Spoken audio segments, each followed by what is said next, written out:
안녕하세요. 오늘 홈스쿨 이찬입니다. 제가 오늘 여러분께 강연해드릴 것은 죽음에 이르는 7가지 죄, 거기서 세 번째 분노라는 주제로 여러분께 강의를 드리고자 합니다. 자, 오늘도 한번 이 사진을 보실까요? 이것 히에로니무스 보스라는 화가가 중세에 그린 이제 죽음에 이르는 7가지 죄라는 주제로 그린 그 그림 중에서 이제 세 번째 이제 분노라는 지금 주제입니다. 지금 여기 자세히 보시면은 어떤 사람이 칼을 들고 여기 그 문짝에 머리 끼인 사람을 지금 죽이려고 이제 분노에 찬 몸짓으로 죽이려고 하고 있고, 그 옆에서 이 사람을 아내가 지금 말리고 있는 그런 상황을 보여주는 겁니다. 이처럼 분노라는 것은 파괴를 하려고 합니다. 다른 사람을 여기 이 사진에서 나오는 같은 경우에는 이제 이 남자를 죽이려고 칼을 빼는 모습이고, 그 다음 또 분노의 결과에 대한 또 큰 예가 하나 더 있습니다. 여러분 이 사진을 아십니까? 이 사진은 이제 2001년 9월 11일에 일어난 이제 9.11 테러라고 잘 알려져 있는 테러입니다. 이 테러의 원인도요, 계속 중첩되게서 쌓인 중동의 사람들이 이제 그 테러리스트들이, 그 과격주의자들이 그 분노를 표출하는 방법 중에 하나로 이 쌍둥이 무역 빌딩을 비행기 가지고 박은 분노의 큰 결과 중에 하나입니다. 이처럼 분노는요, 우리 삶 속에서 되게 일상적으로 많이 볼 수 있고 제일 흔한 감정, 이렇게 불려지고 있습니다. 하지만요, 우리가 알아야 될 것은요, 단순히 이 분노가요 죄가 아니라는 것입니다. 이것은 자연스러운 감정입니다. 하나님께서도 만드신 감정이에요.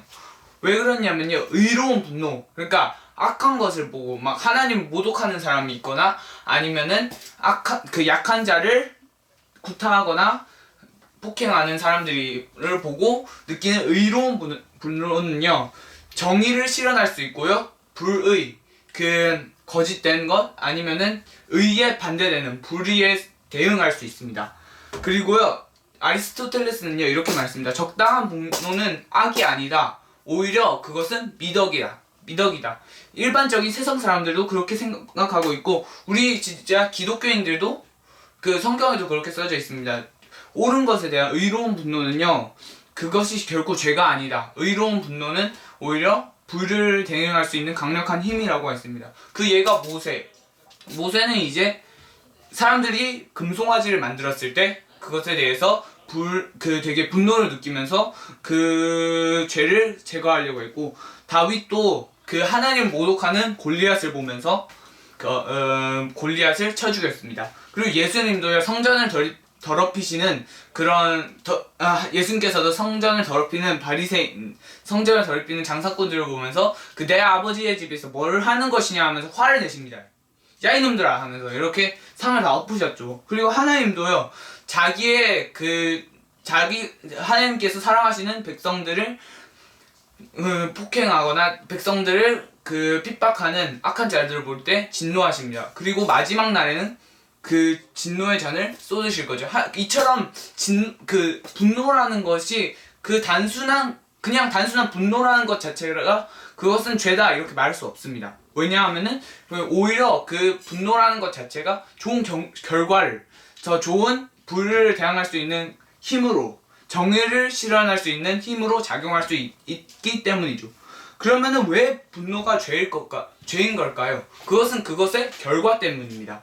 그 결과의 첫 번째 결과가, 분노라는 것은요, 대부분 정의를 실현할 수 있습니다. 하지만 인간의 본성상 분노라는 이 감정 자체가요, 마귀한테 더럽혀졌기 때문에 오히려 이 분노로 우리는요, 정의를 실현하는 것이 아니라 오히려 이 분노를 가지고 엉뚱한 방향인 복수로 나아가게 됩니다. 이 복수라는 것은요, 많은 분쟁, 모욕, 모독 같은 많은 죄들의 근원이 되는 죄가 바로 이 복수입니다.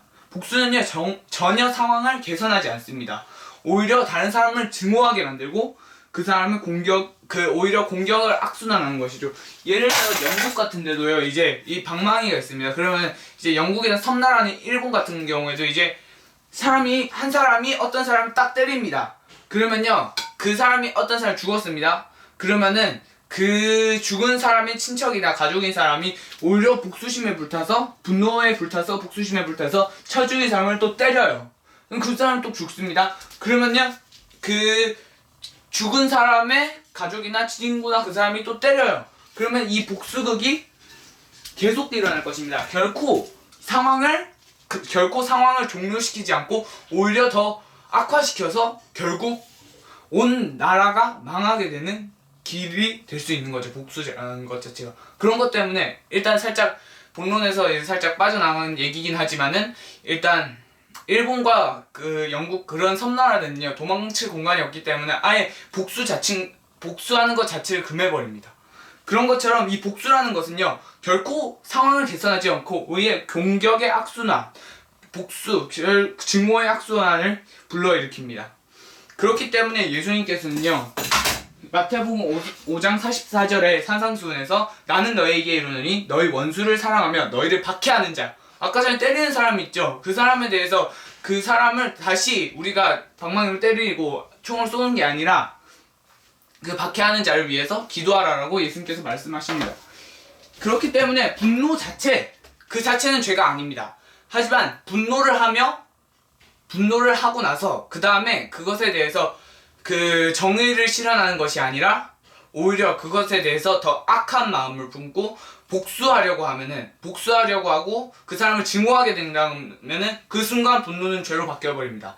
하지만 그러니까 이렇게 생각하시면 됩니다. 분노는 죄가 아닙니다. 분노는 정의도 아닙니다. 일단 분노라는 그 자체는 선과 악도 아닙니다. 하지만 분노가 어떻게 가느냐, 분노가 정의를 실현하는, 그러니까 하나님을 저 사람들이 진짜 하나님을 지금 모독한다, 어떻게 하나님이 참된 진짜 하나님인지를 우리가 나타낼 수 있을까 하면서 그런 연구를 하고 그것에 대해서 딱 반론을 제기하는 그런 원동력이 분노는 될 수 있습니다. 이쪽으로 나아갈 경우 분노는 죄가 아니라 오히려 선이 되게 되는 것이죠. 하지만 분노가 저 사람이 날 쳤다 이거지 하면서 그 사람을 복수하려고 어떻게 해서 난 저 사람을 복수할 거야 하고 악한 마음을 품으며 그렇게 하는 순간 이 분노라는 것 자체는 죄가 되기 때문입니다.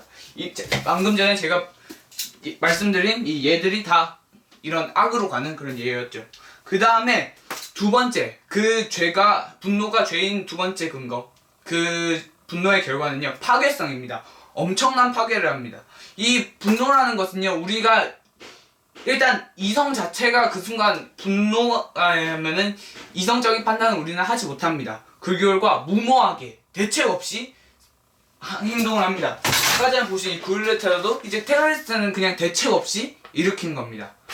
그 후에는 어떻게 될지 알지 못하고요. 만약에요 어떤 사람이 나를 화나게 했습니다. 그런데 내 주머니에는 이렇게 총이 있어요. 그런데 나를 화나게 해서 막 모욕하고 그랬습니다. 그 순간 나는 이렇게 해서 쏴버립니다. 대책 없이. 그냥 화가 나니까. 야, 나 지금 화나겠어? 하면서 이렇게 쏴버립니다. 그러면 그 사람은 죽고 대책이 없습니다, 우리는. 이처럼 분노라는 것은요, 대책 없이 일으키는 겁니다. 그래서 많은 사람에게 해를 가하고, 심지어는 방금 전에 설명한 예처럼 살인을 유도하게 됩니다.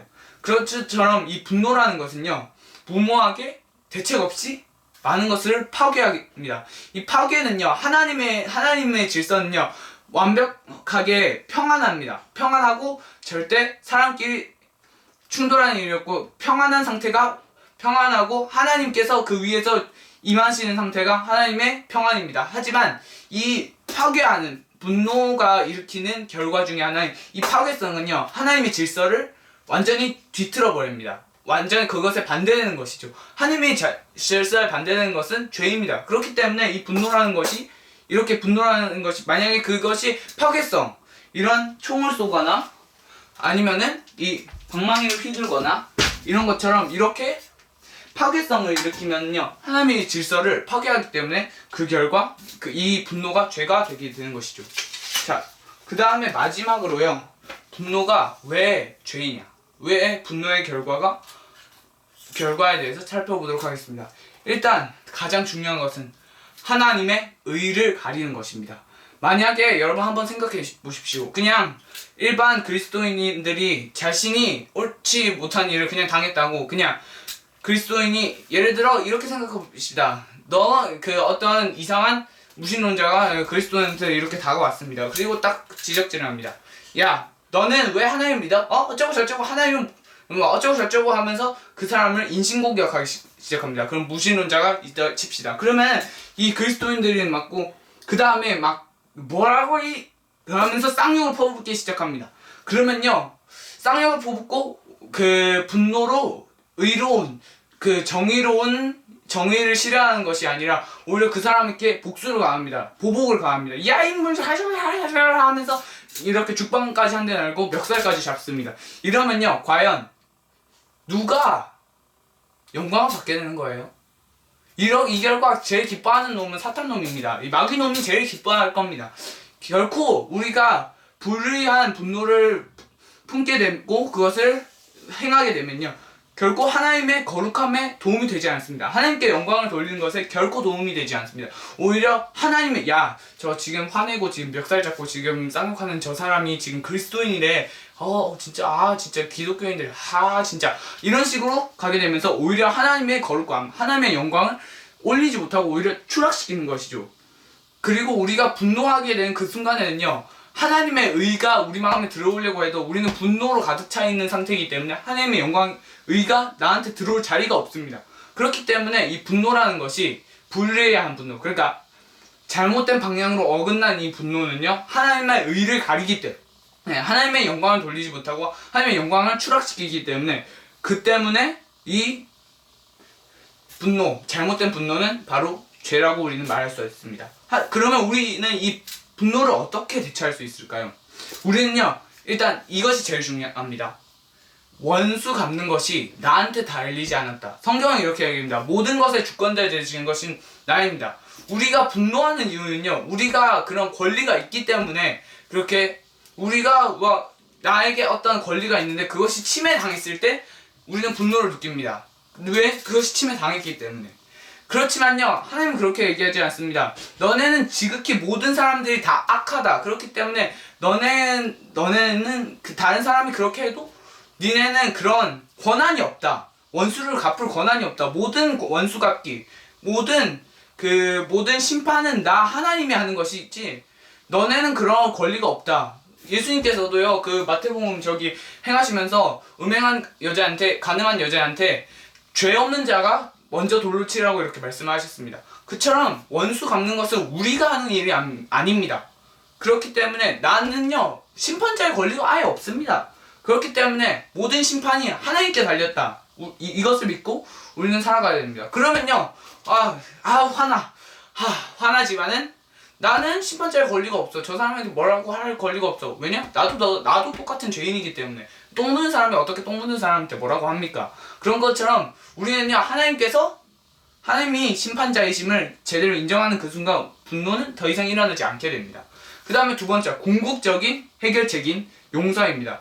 용서라는 것은요 분노의 아예 뿌리를 뽑아버립니다. 왜? 분노하는 이유는요 그 사람을 미워하기 때문인데 오히려 그 사람을 미워하지 않고 용서하고 사랑을 하면요 그 분노할 이유가 없잖아요. 그렇기 때문에 뿌리를 아예 뽑는 그런 해결책입니다. 그렇지만요 이성적으로 인간적인 인간의 힘으로는 이것을 할 수가 없습니다. 그렇기 때문에 우리는 이것을 성령님의 도우심, 그러니까 즉 하나님의 의, 내 의로 용서를 할 수 있고 내 의로 사랑을 할 수 있는 게 아니라 성령님이 내 안에 들어오셔서 하나님께서 성령님의 들어오심으로 말미암아 하나님의 의, 나의 의가 아니라 난 지극히 악하나 하나님의 의로 말미암아 우리는 용서를 할 수 있고 하나님의 선하심으로 말미암아 우리는 사랑을 할 수 있게 됩니다. 그렇게 되면 이것이 제일 완벽한 해결책이 됩니다. 그 다음 그냥 일반적인 해결책에 대해서 살펴보도록 하겠습니다. 분석하는 것입니다. 내가 화났을 때요 딱 그 순간을 꼼꼼하게 분석해 봅시다. 딱 가만히 참고 무엇은 내가 잘못했고 무엇은 잘못했어 어쩌고 저쩌고 하고 분석이 딱 내려지면요 별로 화낼 일도 아니었네 이렇게 우리는 판단을 내릴 수 있습니다. 이걸로 우리는 분노를 대처할 수 있죠. 그리고 네 번째, 기다림입니다. 일단 화가 날 때 꾹 참는 겁니다. 우리가 세상적인 책들도 이 방법을 많이 권하고 있습니다. 이것도 무척 괜찮은 방법입니다. 딱 화가 났을 때 일단 참습니다. 침이 고일 때까지. 어떤 사람은 이렇게 말합니다. 참습니다. 그리고 나서 분노가 감소하게 되면요 분노가 감소하는 그 순간 우리는요 이성적인 합리적인 판단이 가능하게 됩니다. 감성적으로 되지 않고 합리적인 판단이 가능하게 되고, 그 결과 오히려 우리는 이성적으로, 그러니까 감정적이지 않게 무엇이 옳고 무엇이 그른지를 훨씬 분노할 때보다 더 정확하게 알 수 있습니다.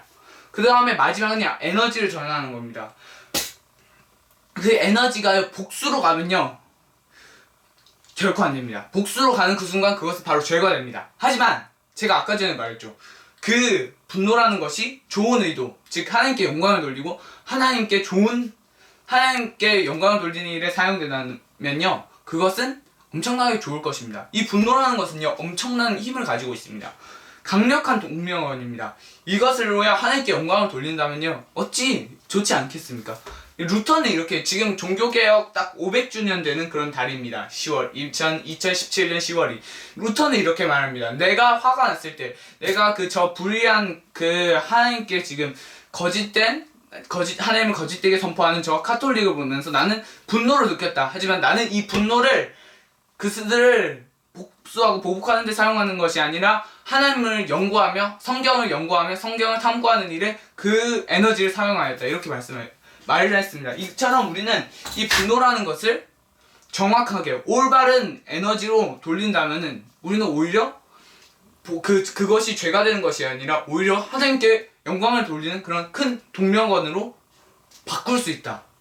이런 그 에너지를 돌릴 수 있다. 이런 말입니다.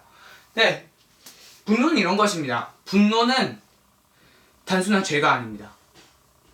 하지만 그것이 하나님께 영광을 돌리면 그것이 선이 되고 의가 되지만, 그것을 복수의 길로, 보복의 길로 돌릴 경우 그것은 반드시 악이 됩니다. 하지만 우리는 죄인이기 때문에 이쪽 길로, 복수의 길로 가려고 합니다. 하지만 하나님께서 도우신다면요 우리는 충분히 분노가 날 때 다른 사람을 용서할 수 있고, 분노가 날 때 그 에너지를 돌려서 하나님께 영광을 돌리는, 하나님의 도우심으로 가능한 거죠. 이 영광도 돌리는 것도 쉬운 일이 아닙니다. 우리 스스로 딱 생각하는 하나님께 영광을 돌려야지 하면서 이렇게 딱 꺾어가지고는 하나님께 영광을 돌리는 일의 에너지로 분노를 사용할 수 있는 것은 아닙니다. 하지만 하나님께서 도우시면요 우리는 충분히 이 길을 돌려서 하나님께 영광을 돌리는 에너지원으로 이 분노를 사용할 수 있게 되는 것이죠. 네, 강의 길었습니다. 하지만 들어주셔서 감사합니다. 네, 분노의 오늘 죽음에 이르는 7가지 죄, 이제 분노에 대해서 살펴보았습니다. 네, 이상 저는 이찬이었고요. 감사합니다.